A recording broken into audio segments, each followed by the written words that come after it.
And good morning, guys. Good morning, and welcome back to my Facebook live stream. My name is Jimmy Cheng. I'm a professional photographer, filmmaker, and an Olympus ambassador. So if you're new to this live stream, this is all about photography and filmmaking, of course. And if you have anything particular, like Michael Forsyth stuff, of course, I'm probably the person to ask. Thank you very much for joining me. And today we have a very interesting topic.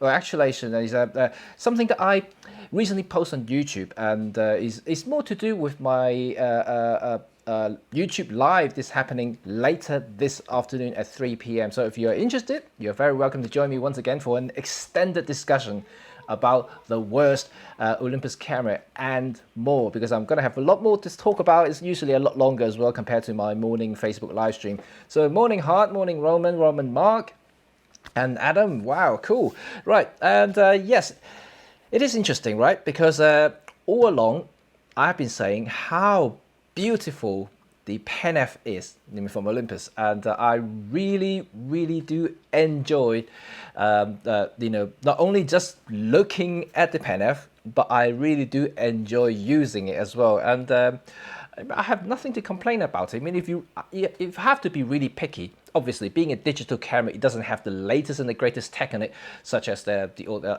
latest hybrid AF that it has on the EM1 Mark III or EM5 Mark III, for instance. It doesn't have a lot of the video features that I would like to have. If I do want to do some filming with this thing, it does have 1080. It can film, and but anyway. There are a couple of comments in my latest YouTube posts saying that, well, in short, Pen F is a ugly, bad camera. Right, you heard that right there, and that Pen F is a ugly, bad camera. I'm not entirely sure why they would say it, and obviously I can understand if they actually did say something that I just already said about the technical deficiencies. Compared to a more modern digital cameras. But don't forget that this guy is 4 years old, right? And you really can't compare it with, the latest and the greatest in the digital world. And what I keep saying that, technology does move very quickly nowadays. It's not like, back in the film days where a film cameras can basically, no difference, even though there's new models there and they might have newer kind of a continuous focus speed and a slightly faster frame rates, such and such, but technically they are basically the same, because you are relying on analog films, all the film negatives and positives to make the difference, and of course the lenses as well. But really isn't that much of a difference if you look at all the film cameras for the past 60 years. But digital is very different, because you're now looking at the overall package, such as the sensor, the processor, all the other electronic that comes with it, the energy efficiencies, the operating system, the firmware. It's a lot to do, no longer just restricted on the actual mechanical designs anymore. So I can kind of understand why people would say that Pen F is a bad camera, if you compare to the latest stuff. Right, and got a few more people to say hi. Good afternoon, Barana. Good morning, Brad and Trevor. And but you have to really understand that all along I also have been saying that if you are a photographer, I actually don't think the Pen F is any bad at all. And in fact, it's still a very capable camera in 2020 and maybe even beyond.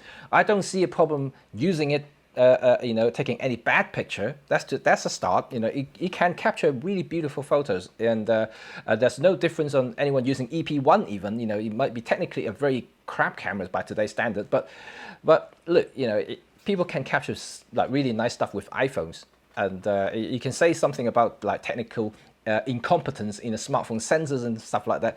So I don't think that's a valid comment in a sense. I mean, you can compare tech very easily, just looking at spreadsheets, just looking at pure figures, like the AF speed, one is 0.01 second, one is 0.0001 second.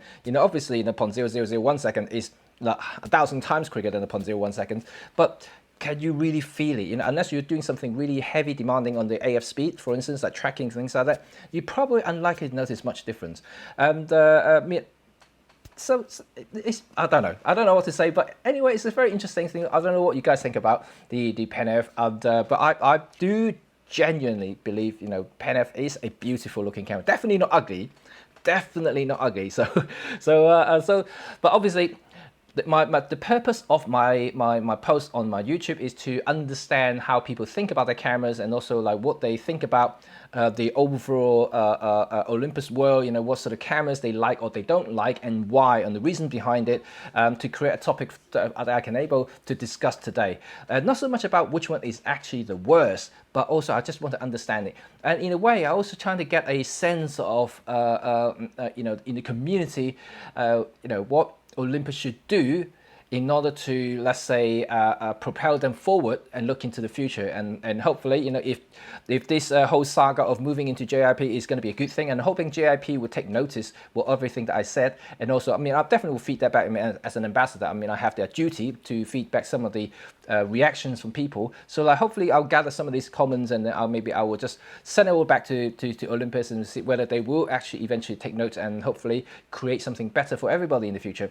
We don't know. I don't know. I can't guarantee anything. Like I said, you know, I have limited power, and even though that I do represent them as an ambassador, but more to do that I'm a photographer, filmmaker, and a creative. I'm not really a manager. I'm not really a director, so I can't have the say, so to speak. So I can only reflect on something that I experienced and something I've seen around the world. And but ultimately, you know, I'm using their gears to produce my work creatively, and that's what they want me to do. But I have some duties of reporting back, you know, what people think about the products and things, for instance. So hopefully I'll use today's discussion on my YouTube just to do that. So if you guys are really interested, you are very welcome. Like, remember, today 3 p.m. On my YouTube, Red 35 Photography, I have my usual Wednesday live discussion. And already you go into my community page, you can also see that post that I did. You're very welcome to put in your worst camera nomination, and also why you think is the worst or just not so good. I wouldn't say worst now, but I just use the word to kind of catch people's attention so they know that what I'm trying to do. Hopefully, you know, I'll explain all that when I do my live anyway. Cool stuff. But anyway, I have to reiterate, you know, and I personally, you know, this is the personal preference. I mean, they have their, like I said, they are free to say whatever they want, and I see some really interesting nomination in my list, so I'm going to talk about them as well. But the Pen F, you know, like even like when I did a poll about the your most favorite Olympus camera, Pen F came second, just outside of the EM1 Mark II, yeah, remember? And later on, it caught up, it's kind of a tie between the two first places, so between EM1 Mark II and the Pen F. So these are, you know, to me, is one of the signature of Olympus, what they stand for, you know, being a very high quality, beautiful design, and small micro four third cameras, and this is what it's supposed to be. Okay, this is not the right lens to showcase the sexiness of this thing. I mean, let me change the lens so like it looks better. So like this is the, of course, the 30mm macro lens. This is just tiny thing. I was doing some B-rolls there, as that's what I have this lens on, and so like this is the lens that I personally believe matches the Pen F so nicely, right? This is the 12mm f2 with the square hood on. This thing just makes it look like, oh, you just really want to grab hold of it and just kiss it and lick it. Oh, yeah, it's nice, man. This, every time I look at this combination, I really can't help myself but just pick it up. it really is, you know. I think ergonomically, you know, if you do have a wrist strap, it really does help. And I know you can get grips and things like that, but I just like the purity of the original Pen F. I don't want to add anything to it. It's already got a thumb rest at the back, which is actually quite good for you know, hand holding it. Like I only slowly caught on, you know, with the M240 line, and also the dials are really good as well. Like the front dials, you know, as usual, but they also have the back dial, which is kind of hidden at the back. I really like this. You know, it's very discreet and things like that. If I have to be really picky, really picky, maybe I would change the mode dial into a shutter speed dial, probably more like a Fuji X Pro cameras. You know, I do like to see shutter speed here, because that will really take you all the way back to the nostalgic film analog era, and then having a like really cool looking film kind of styling camera. I mean, that would be cool. But I'm not complaining, I'm happy with the mode out here. That's fine, but it would be really, really fun, right? And to have the mode out, the shutter speed dial there. The exposure compensation dial is fine. I really love it here. I don't think it's in the wrong place. And most of the company have the exposure dials anyway around that area. And it's with a good resistance. So you're not likely to accidentally hit it unless you're having a strap just really rubbing around the area there, then you'll be quite in a bad position. You have to check your exposure comp dial very, very frequently unless you're shooting in full menu, and that may not be a problem. But if you're using aperture priority or shutter speed priority, making sure that you check that dial every time. And but anyway, it's nice. It's just a beautiful, sexy looking camera, especially with these beautiful 12mm f2. And equally, I personally think that the EM5 series is also really good. These are two, obviously, they are almost like twins. They are really twins. The only difference are actually the body shape. And this is a rangefinder style a camera which have the EVF on one side instead of in the middle. And this is more like a traditional SLR styling with the EVF right in the middle, kind of protruding from the top there with a little sharp housing there. But overall, I like them both. I have used the EM5 a lot in my past, and nowadays I've got probably a little bit too many cameras to play with, but I still use the EM5 for a lot of my vloggings, for instance. And that's why I have my vlogger case. You see my packaging, right? And then so I do like to use it for vlogging, for travel, for instance, because when I don't want to carry anything big, the EM5 is always there with me, and so it's pretty cool. I like it, especially now with the latest Mark III has the same guts as the EM1 Mark II. That means I have the same power as the EM1 Mark II, but just in a much smaller and lighter body. So that's cool. So let me know what you guys think. Let me just read some of your comments to see what you guys think about. People are saying this bad, ugly, bad camera. I don't think they mean it in a way, but they just want to, shout it out. That's fine. I'm happy with that. Like I said, I respect everybody. And right, okay, let's see some of you guys then. Oh, hello, Robin. Good morning. And I'm going to say some hi if I scroll along the comment section to see if anybody's looking at it. Looks very cinematic. Tall and narrow. Really? Do I look tall and narrow? You know the movie that what was it? Zoolander, Blue Steel. Was that all that you kind of like have to turn around the side and kind of like suck your face in? That's the Blue Steel. That's cinematic. Tall and narrow. Yeah. Thanks, Mark. And Burada, good afternoon. Good afternoon. Morning, Brad. Remco say the pen app is the best there is. I personally think so. But obviously, you can always nitpick on things that Olympus didn't do for the camera, judging by, especially for the price of it. When the pen app first came out, it is fairly expensive. Think about it. It basically is an EM5, but it has, it's probably about 30% more expensive than EM5 Mark II at the time, and it just coming under the EM1. So it is quite an expensive camera, and I think they spent a lot of the money in the actual physical design of it, and it's more like an artwork if you look at it. I can't help but keep looking at it every single time, and just admiring how well engineered the actual shell is. And regardless what it is, if you are into industrial design, if you're into actual design of hardware and things like that, you will appreciate the work Olympus has put in to design this body. I don't think many body actually do understand that side of it. They're really more interested in numbers and performances. I can understand that if you're a photographer, who the hell care about the actual design of it? But I do think, what Olympus was trying to do is kind of like what Apple is doing all along. Like they have to make sure the aesthetic is there as well as the performance, because the EM5 Mark II was classified as one of the best performer at the time, and of course they thought, well, we have a winning solution here. The EM5 Mark II was one of the best performing mid-level mirrorless cameras there. You can't really compare with the EM1, but then the EM5 is really, really good, really popular. So that means the formula is working in terms of performance, right? They thought, okay, I have the formula there. Why don't I just repackage this thing that everybody loves into something greater? Let's put in some effort into designing something that really looking good and feels good in the hand, and it just takes you to the next level. You know, let's do some Apple thing, and so I guess that's what happened with the Pen F. Seriously, when I first looked at it, I fell in love with it. It really is that good, but I didn't really get it until 2 years later. And that's to be frank, because I'm a working photographer, so it's not something that I would spend money on, because especially I have the EM5 Mark II already. It's just a sense spent on something that I potentially wouldn't use. But later on I did get a good deal on the Pen F, so I did buy one eventually to mate it with my beloved 12mm f2 that I really treasure. So I think it's a really good street tool for me. Yeah, I think it's a really fun thing, right? Kai said the video quality of this is the same as the original Pen, eh? Pen is the same original Pen F. Oh well, and I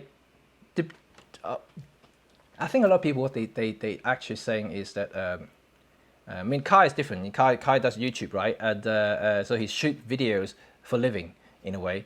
And but to majority of the photographer, which is actually what the Olympus family still is, you know, majority they comprises mostly photographers, not filmmakers. And then I mean, I'm probably one of the rare breed in the Olympus world that actually does both. Or nowadays I'm probably more video centric. But then I think the video features in here is not actually that bad. I mean, providing that, how many of you do actually use the video features? I mean, and do like every single day and start editing movies and like short films and things like that. Probably not many. And so that's the whole philosophy of the Pen F. You know, they still think it's actually a photographer's camera more than a videographer's photography camera, if that makes sense. So like, so they don't really focus on the video spec, and it still does 1080 60p. You know, if you really want to. It actually has a slow motion though. You know, if you actually dig into the menu, it has a slow motion at 120 frame. But listen, at 480p, yeah? Standard definition. But you can have it. And also, the crop is like 4:3 crop. Yeah, it's really tiny in the middle. It doesn't have the full width of the actual focal length. So it's a really weird thing. But it does have slow mo as well. And I want a new Pen F to come out and that's water and dust proof. Even consider buying a new Pen F for the future. I mean, I did say that last time, and if, and I have to say one more time, if Olympus does release a Pen F2 in the future, seriously, even if it cost me an arm and leg, I would probably sell all my camera and just get one Pen F. I would, you know, if it comes with like, let's say the EM5, or it may be better still if EM1 Mark III guts in it. Oh gosh, that would be my dream camera, and that would last me for the next 20 years for sure. You know, like, but you know, I don't know. I mean, I really do wish that would be the true invention in the future. If they do come out, oh, I would get it. And the image felt fairly well in the blind image quality test. If you get poor images with it, blame the nuts behind the viewfinder. That's probably it. You know, I did say that, you know, a lot of the time is to do with the photographers. Era more than the actual camera's era, and if you look back in the last 10 years, and I'm not even saying the last 2 to 3 years, but last 10 years, digital camera has becoming so good, and I don't see a problem of people producing bad work. I mean, if you've got bad lighting, you have to push high ISO and things like that, and if you really have to do a lot of tracking stuff, and of course that makes a difference, but generally, if you just look at day-to-day shooting, like something on the street, something landscape that allow you to have time to process and time to think and adjust the cameras. And I actually don't think that you fare any worse than modern day cameras. Yeah, so long you know how to look for the light and how to take the photograph, expose it, compose it, and you know, do some post-production work. You know, you can end up with a very beautiful result without having to spend any penny. You can still use your 10-year-old camera. That's frankly, you know, I think that I don't think it's a problem. I occasionally still dabble and use my my EM5 Mark II. You know, that's old, you know, compared to the rest of the stuff that I have now, and but I still can get really good result in it. 16 megapixels, so you know, like it's still got really brilliant colors, and the dynamic range is more than enough for seriously general work, unless you have something that is really really high contrast and things like that, that you really have to want to have some sort of a dynamic range to rescue some of the highlights or the shadow. But if you are into that situations of let's say you're in landscape photographer, you're most likely going to use the graduate filter, right? You're not going to purely rely on the dynamic range to rescue your shots. Then that means you are really not understanding photography. So this is something I think a lot of the cases for bad photos is usually human error, and then no matter how you look at it, I still stand by my words that most of the cases, even myself, if I see a bad photo, if you look at the settings and things, I knew that I make a mistake, and so I could have done it a little bit better. For instance, I made the wrong decision at a time, and I still blame myself, not the camera. I rarely blame the camera for things that I did wrong. So it's just something that's me, but I still believe in that. According to the information from Olympus, unfortunately there will be no more Pen F, and maybe JYP wants to bring a successor on the market. Right, look, we are in a completely new era now. It's no longer following Olympus Corporation's leads, and let's put it that way, in short. We have a new parent company now, it's JYP, or whatever the new company is going to call. JYP is the parent, but they're going to set up a brand new individual, separated, isolated company to hold the Olympus imaging division. And so wherever this company is going to call is, we don't know yet until a later date. But anyway, so we have a new direction. And hopefully this new direction will finally realize something that we haven't done for the last 4 to 5 years. And hopefully this is the chance, the opportunities for Olympus to realize some of the stuff that they, a lot of consumers and customers actually want for the last 2 to 3 years, and eventually bring us back to the map and the real recognition that we are still one of the most innovative companies in the world. This is something that I truly hope that so. I'm not saying that I have any complaints for what they've done already, because they have produced really brilliant lenses, brilliant cameras that is capable of doing a lot of stuff. Like I mentioned so many times, that Micro Four Thirds format is a benefit to a lot of the photographers who cannot do things with the full frame. And I actually do say that cannot do things with full frame. Let's say people with mobility problems, people who are just having the budget to do certain things like wildlife, they can't spend 30, 40 grand for lenses and a whole system to go with it. They can now with only 4 to 5,000. Even though still sounds expensive, but if you compare that, I think they have done good there. They have done something that nobody else has done, and allow a lot of people who finally realize that they can relive the dream as a photographer. They can relive that moment that they really wanted to do something with the cameras, and which they couldn't afford it, or they couldn't move or hold the camera properly. But with the Micro Four Thirds system, because it's lighter, is relatively cheaper, and then they can do it now. And the thing is, you can still produce really good results. Have a look around what other people have done on Facebook groups and other forums and things like that. You look at all the Micro Four Thirds photographers out there. I can't speak for everyone, but something that I saw always that they have produced really brilliant results. Look at our ambassadors. A lot of them are professional photographers there in the world, award-winning photographers there. Look at their work there. They have no problem producing high quality work with a Micro Four Thirds sensor. So whatever they say outside is disappearing from my ears. I'm a photographer. I don't really care, and ultimately I want my tool to perform, and I prefer using the Micro Four Thirds, and it performs for me. I'm happy. Okay, and Roman, see, they should pay Tone like Sony and Canon do. Many people who think they understand techniques but don't know anything about photography would buy more camera.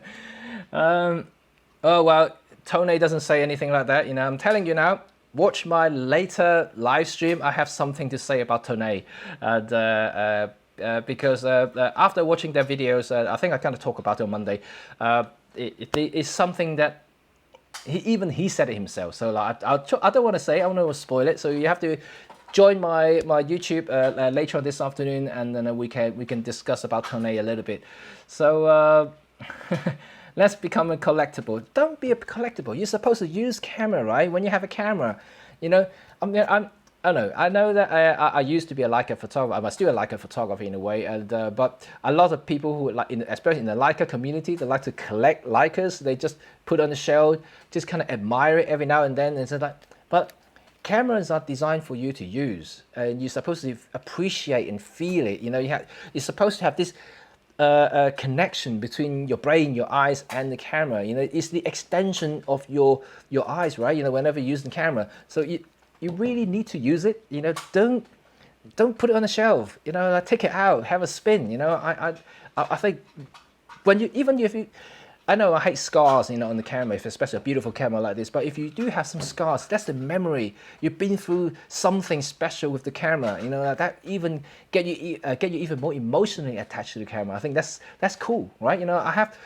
Most of my camera have a lot of scars on it, whether it's going to be banged or scratches or just from general use. And then I prefer that because I can see I've been somewhere with my beloved. I hope that my wife's not listening this. Okay, right. Okay, let's see then. The black dial can hit and miss. The black dial. I mean, this little guy here. I don't think so. I mean, it's quite well recessed into the body. I mean, it's quite hard to actually, do anything to it. I mean, unless there's some fault in it. But I don't have a problem with the back dials, and it's actually pretty cool. It's a little small, and I'll give it to you. And it's a little small. Maybe I would like it just a little bit bigger, but it's just a little bit smaller. And good morning, Calvin.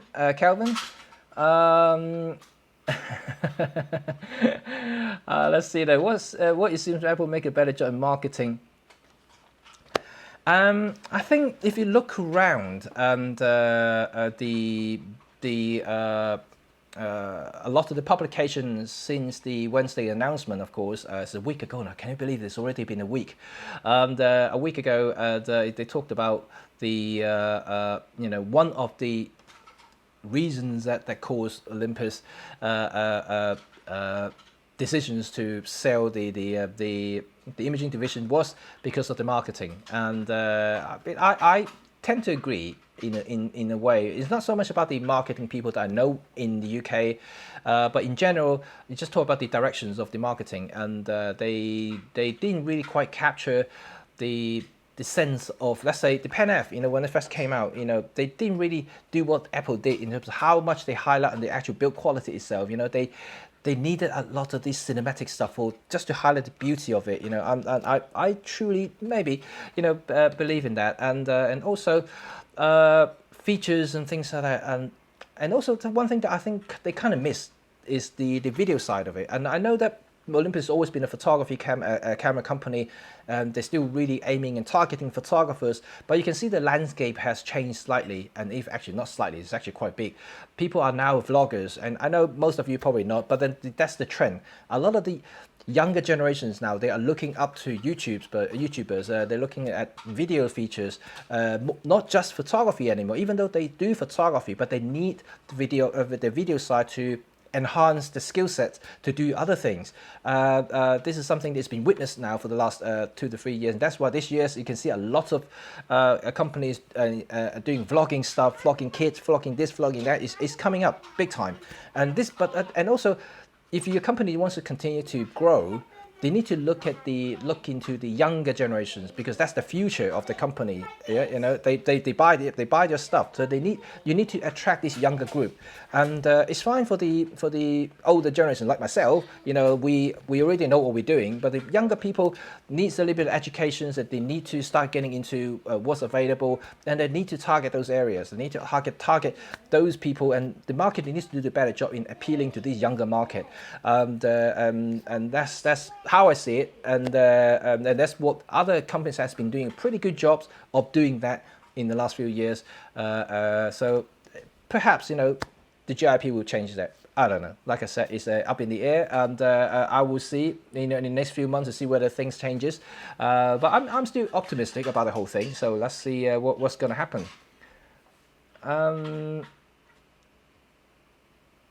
Let's see that. Japanese will never promote anything like Apple at a huge stage. Lots of press, I never saw it.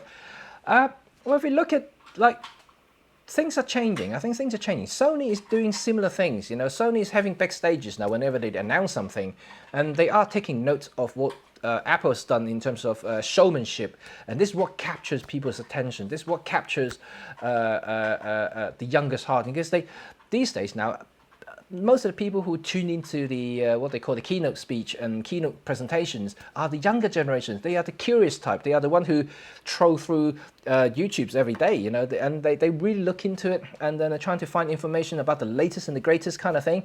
So these are the people who are looking up to it. So if you're missing that little presentation there, you're kind of missing a little bit, and now it's been a few years now. So like, you know, if Olympus really want to do that big stage announcement thing, you know, they need to catch up, and then they need to really start doing something dramatic to revigorate, you know, the interest from the younger generations and start watching this stuff. So you know, that could be really interesting to see, but not saying never. You never know if they could happen. Still, Hart said he does business in Japan. Is old school. They are a little bit reserved, but I'm pretty sure that they need to open up now to see. I've seen companies already change, you know, in Japan, that they are doing big stage announcements and keynote speeches. So it will be interesting to see what happened there. So you can walk with an EPL lens on your neck, and you're traveling not with a big full frame for 10 hours, and that's for sure. That's one of the reasons we all switched to the micro four third, right? And I still prefer using micro four third than my bigger DSLR, to be honest. And I sold my DSLR, and I still have SLR because I can't change them because no other micro four third size cameras in films, is but something that I would not want to go back. You know, they're just too big and bulky. Like I said, you know, if I have to hike up the mountain in China once again, you know, for 3,000 feet, yeah, and I don't think I can do that with full frame nowadays, with especially my physique and my physical condition. It definitely not allow me to carry like 25 kilos of backpack with me up 3,000 feet, and that's not going to happen. You know, like I'd rather have like 5 kilos and that's it.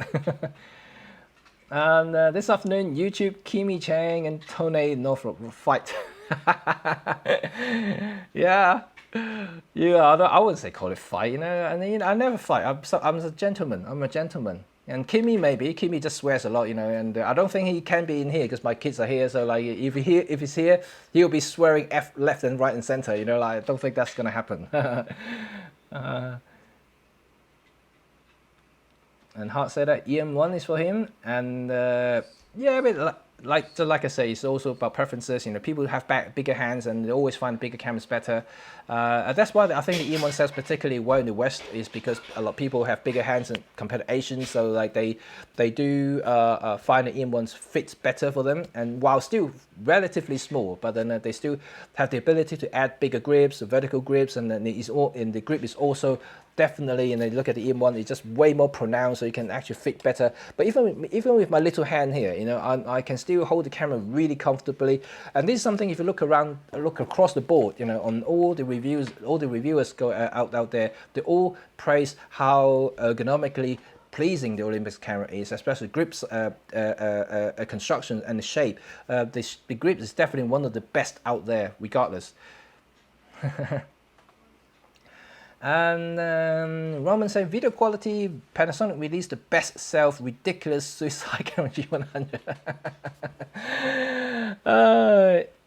I heard about that. I mean, I heard about so many criticisms over this camera, and I've seen a couple of videos already. But this is the thing though, right? The G100 is cheap. You have to think about it, it's cheap. For like just about 550 quid in the UK, it is pretty cheap for a camera that does what it does. And but without a lot of this stuff, you know, you must well better off having an EM10, because EM10 is actually cheaper, but it has IBIS, and then you just set it to manual focus if you really do want to vlog and facing yourself. But you know, the autofocus does work. It's just slower, and it may hunt a little bit, but overall, it's actually maybe a little bit better than the G100. You know, I mean, talk about EM10, yeah. And but anyway, it's a weird world out there. But they're trying to appeal maybe to the younger generation that I mentioned before. You know, they could be the reasons, because younger generation may not have that sort of budget to buy into EM5 Mark III and things like that. Look, my vlogger kit which including the EM5 Mark III, the 12 F2 Pro, the mic and the Gorilla Pod is about £1,700. So it is quite expensive, but you're comparing a much more grown-up, much more mature, much more capable camera compared to the G100. So it's very different there, and especially it comes with a really beautiful lens as well, which cost about 600 quid on its own. So like, you know, it's a very, very different beast altogether. But if if people who are really into vlogging want something that can be a little bit more future-proof, my vlogger kit is very good. So come and buy my vlogger kit. Come and buy it, man. Oh, good morning, David. Hello there. Don't be sad. Don't be sad. We've been JIP'd. Don't be sad. I'm not sad. I'm cautiously optimistic. Yes, but I'm happy. I'm happy that I have lots of camera to play with. I'm still a Micro Four Thirds guy. I'm continue to be a Micro Four Thirds guy. I'm continue to be an Olympus guy until the day that they kick me out if I say something wrong. So please support me. If one day they kick me out, at least I'm still be here. Right, okay. Please use Bruce Lee's 1-inch punch to knock out Tony in the afternoon. Ooh, like that, yeah. That's a chaw, like that. That's cool, man. I always watch that. You know, I'm a big Bruce fan. You know, I'm telling you, I have all his DVDs and stuff. I watched it. I watch a lot of his documentaries. He's a cool philosopher. You know, if you talk about, he's not just a martial artist. He's a really great philosopher. You know, some of the stuff that he said is actually means so much. You know, not just to martial artists themselves, but also for human beings. And it's actually really, really interesting to watch him. And what possessed Panasonic with the G100 and the Micro Four Blogger cameras? How can a company be so dense? If the Olympus GIP fail, I'm not sure. Well, but look at it that way though. They do have a huge following in the video world. May not be the photography side, but they do have a big following in the video world still. Even though they move up to a full frame, they're still producing Micro Four Thirds stuff, and then you just don't know. You know, I don't think it will go away. You know, like there are really a lot of filmmakers out there, professional filmmakers, are using Micro Four Thirds gears. Not so much about Panasonic, but they're also using Blackmagic. So there are a whole bunch of people there still producing gears and producing technologies for it. And also I saw some comment about what is it, the Sony is making all the Micro Four Thirds sensors, which I don't actually agree to that point. You know, I don't know where he heard it from, but Sharp also also looking into entering the 8K video cameras, and which have their own sensors, which is about 43 megapixels from what I last heard. So like things are happening, you know, they're just happening in the background until the day that it becomes a commercial product. You just don't see it and starting to scream about it.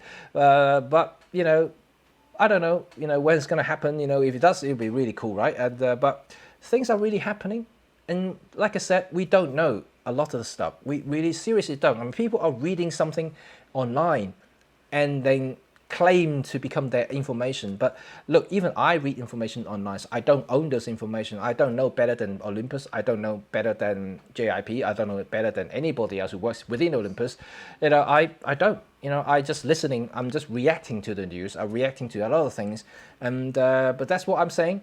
At the end of the day, you should be focusing on yourself, you know, becoming a better photographer, becoming better creative, and take up your camera and go and shoot better photos, you know, rather than worrying about this and that. You know, I wouldn't worry too much. I just go and grab yourself a nice lens, a nice camera, and go and grab some cool shots. And that will be it. Let's see. The Panasonic is more in the full frame medium format at the moment. I think so. I think so. Not mid format. I don't think they produce anything apart from Micro Four Thirds and full frame. Unless you know something that I don't know. That would be interesting. Personal vendetta with Tone. Which is the best Olympus camera when it comes to video quality? Buddha, if you're interested, anything that can shoot C4K is the best video cameras. So that means at this moment in time, it's only the EM1 series, the EM1 Mark II, the EM1 Mark III, and the EM1X. These three cameras have the best video quality. And I do mean it because I shoot basically everything with the C4K setting, and it does give you really good gradable results, and I love it. It's really good. I think the other settings is just slightly more compressed and also slightly less bit rate.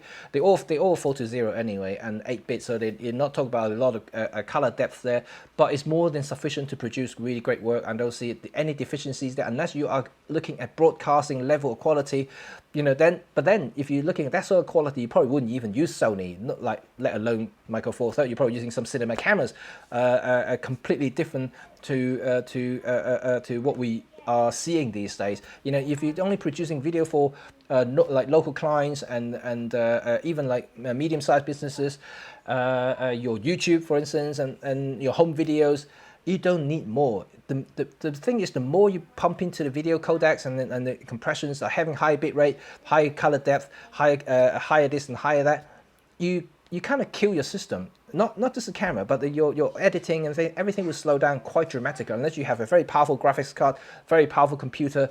You know, it's unlikely people are going to get through the editing stage. But you'll find it very sluggish, very uneditable. So to me, like having the same conversation about megapixels, you know, cameras having 20-24 megapixels to me is a sweet spot. I don't need any higher than that. You know, any higher would, again, bottleneck my computer system. I won't be able to process them quick enough for my clients. My client never really see the difference between 20 and 40 because they don't print that big. They only ask for digital file and asking me to print web albums, for instance, and the albums are only like 10 by 14, at worst case A3 sizes, but the 20 megapixel is more than enough to produce print sizes on that size. So it really have to judge. You have to kind of determine yourself what sort of thing you need the camera to perform. You don't overkill it, don't overdo it. You know, when you're overcommitting things, and when it comes to the point that that you're not using it or utilizing it, it becomes a waste. And why waste it then in that case? So understanding your needs is actually one of the top priorities for any photographers, any creators out there, before they decide on the camera models or the even better, the camera format. So that you have to understand all that before you put in your hard-earned cash to the counter and pay for something that you potentially may not need. And that would be my suggestions. Obviously, you don't have to listen to me, you know, but that's my 2 cents about spending money. And especially in this difficult time, you know, like people are not getting a lot of jobs, and the economy is definitely not as good as before. So every penny counts, right? Let's see. Burana, how much is the Jimmy Vlogger kits? The Jimmy Vlogger kits cost, I believe in the UK, it cost about $17.99. That's including VAT though, so it's quite dear. I'm not entirely sure whether the kit is actually available elsewhere. I know it's available across Europe, and then so you can get it anywhere in Europe, in the UK as well. So it's available online, and also through exclusive retailer. You know, how good am I? You know, my kit is exclusive, really special. And if you want it, I can sign for it for you. And cheap, give his face on the cover. Yeah, if I put Kimmy in it, it'll be like half the price, easily. So if Samsung had joined Micro Four Third, the world would look different now, and they have their own sensors and really good stuff. People all praise about the Samsung gears, and frankly, I have read so many positive things about Samsung's camera back in the days. And also, they did actually do something cool. I don't know many of you actually know. Samsung cameras actually uses a Pentax mount. So that's cool, right? You know, they produce a lot of cameras there at the time that is compatible with Pentax lenses. So it's actually quite awesome. And they even, if you look at a lot of designs, and I think it's more like a rebranded version of Pentax, but they have own text inside, their own firmware, their own sensors and stuff, because this is one shorter way or more cost-effective way to enter the camera market is by joining with other people and to kickstart the thing. I mean, all they need to do is just gut it out and fit something that they want inside, so that's what Samsung did, and they did pretty well, and the lenses are pretty good, and the performance actually pretty good, if not better than Pentax at the time, and that's why people who use Samsung cameras really praise the ergonomics, the image quality, the actual performances of it, and it's actually pretty good. It's actually pretty good cameras. But then it just one day, is suddenly he just say, nope, I'm fed up with the camera. Divisions just gone, disappear. Not even like Olympus, yeah, trying to sell it to another company. They literally just close it like that, just chop it like that, and just cease to exist. So like that's what I call it, is dead. Yeah, so people will talk about Olympus is dead now. They're not dead. They still functioning. You know, they're still selling cameras. They people that I still talk to are still there. There's no difference to day-to-day stuff. They're just transferring to different owner. But like Samsung did that. It literally cut it. And that's what I call dead. You know, if you talk about a company's being dead, that is it. You know, the Samsung just cut it. And very sharp. Gone. Phew.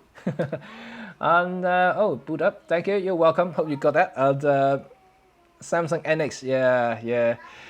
I'm not sure if Samsung would actually start making cameras again though. That's the thing. They are now focusing on their smartphones now, right? You know, they're now looking into propelling the camera features in the cameras, so in the phone. So I don't think they want to capture the market. Like, remember what I said a couple of days ago? I actually said the bulk of the turnover, the profit, are generated from point and shoot cameras from across the board for any companies out there, because the point and shoot cameras sector is gone completely. Is eaten by smartphone. So what Samsung does now, they are actually essentially taking up the point and shoot market, but within the smartphone envelope. So they are actually very clever for doing that. So they're actually making money through that instead of competing with something that doesn't exist anymore. And big camera, yeah, sounds all glorious and very cool, you know, to showcase the latest tech and the invention and things like that. But they are actually not making that much money, considering the R&D costs they have to endure, and they have to probably take 4 to 5 years to recover the costs they invested in each model. So that's not very good, and that's why a lot of the companies that we see nowadays, not just Olympus but Canon, Nikon, Fuji, they're all suffering because the R&D costs are actually very, very high, and they're not really getting back so much from the camera that they sell, all because of the point and shoot market disappeared. They were the bread and butter, you know, for any companies, and because that market's eroded now to the smartphones, so it's going to be really difficult. So like, I know some of you guys also did suggest that, you know, maybe Olympus can license the optics to smartphone cameras. I think that may not be a bad idea, because if you have the Zuiko lens on something like camera manufacturers, that makes money, right? You know, all you need to do is just design the optics, supply them with these tiny little lenses, which doesn't really cost a lot of money, but they can supply to these people and have like hundreds of millions of these phones shipped out every year. It's actually a pretty good thing to do. I believe so. And that's why Zeiss did it. That's why Leica did it. And the brand values alone makes up for a lot of deficiencies that the smartphone may have. But when you look at a Nokia phone, have Zeiss optics, ooh, it's got Zeiss in it. It's got like, ooh, look at that, it's got the star coating on it. And then look at Huawei, ooh, it's got a Summilux lens on it. It's just the name sounds cool, right? And then imagine if another company like, let's say Apple, Apple iPhone, have Zuiko lens on it. Oh, that looks awesome. That would be cool. I doubt Apple is going to do it. They did their own things. They'd never do anything. They would have Apple lenses, Apple sensors, Apple everything. Apple processor, Apple memory, Apple face, Apple bones, Apple soul, Apple guts, Apple heart, anything Apple. And yeah.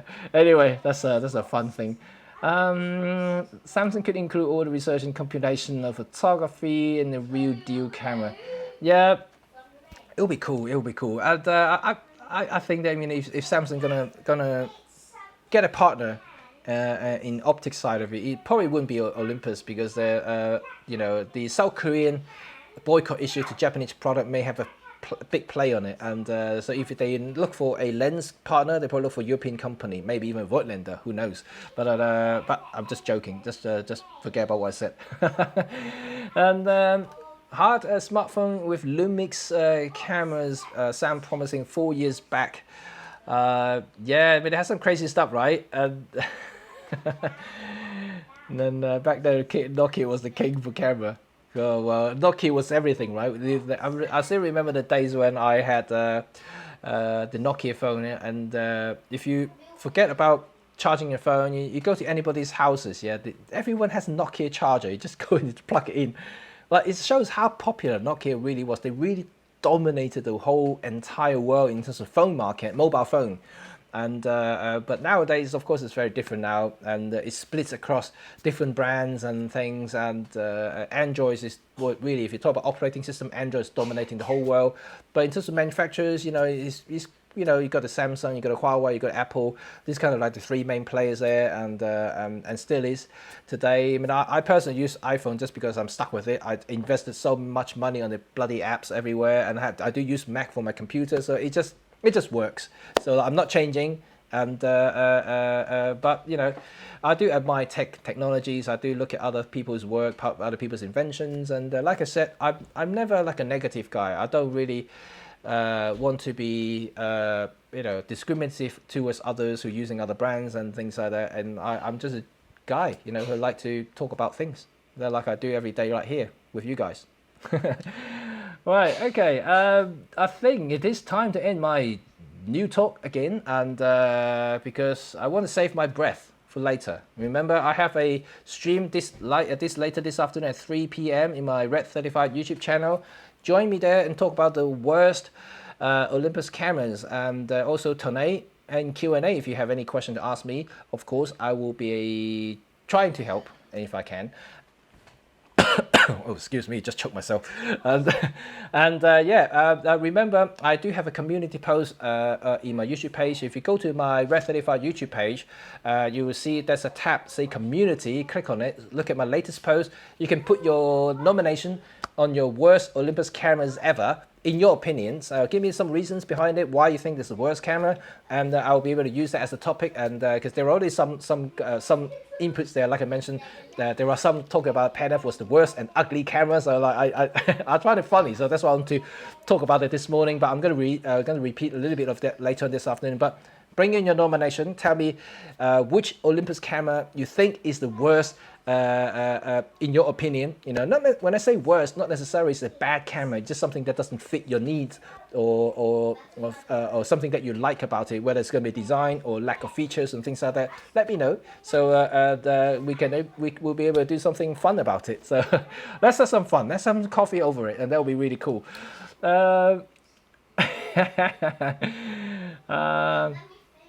Yeah, I saw that camera, the Samsung, like this crazy zoom. But if you look at it, digital zoom as well, if you look at the far end, I mean, it's not my thing. It's gimmicky.